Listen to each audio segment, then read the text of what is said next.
Nuwun para kadang sedaya, menika kula ndamel oseng-oseng kates. Bumbunipun namung lombok brambang bawang uyah. Lajeng dipun gongso ngeten iki. Bilih gandanipun sampun amrik, sampun arum nggih to.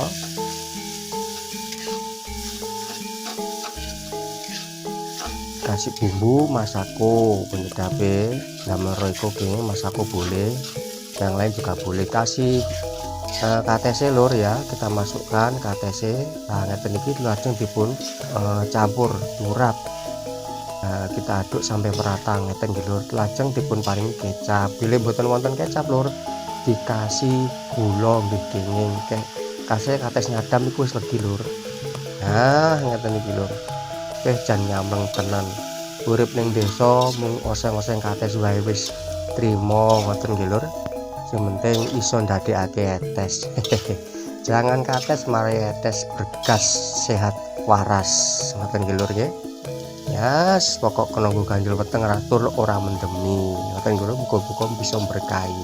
Monggo lur, sakmenika katuran dahar sareng-sareng. Monggo lur. Nah, menika sampun cumawis, jangan katesipun. Singgih pun matur sembah nuwun ngoten nggih lur.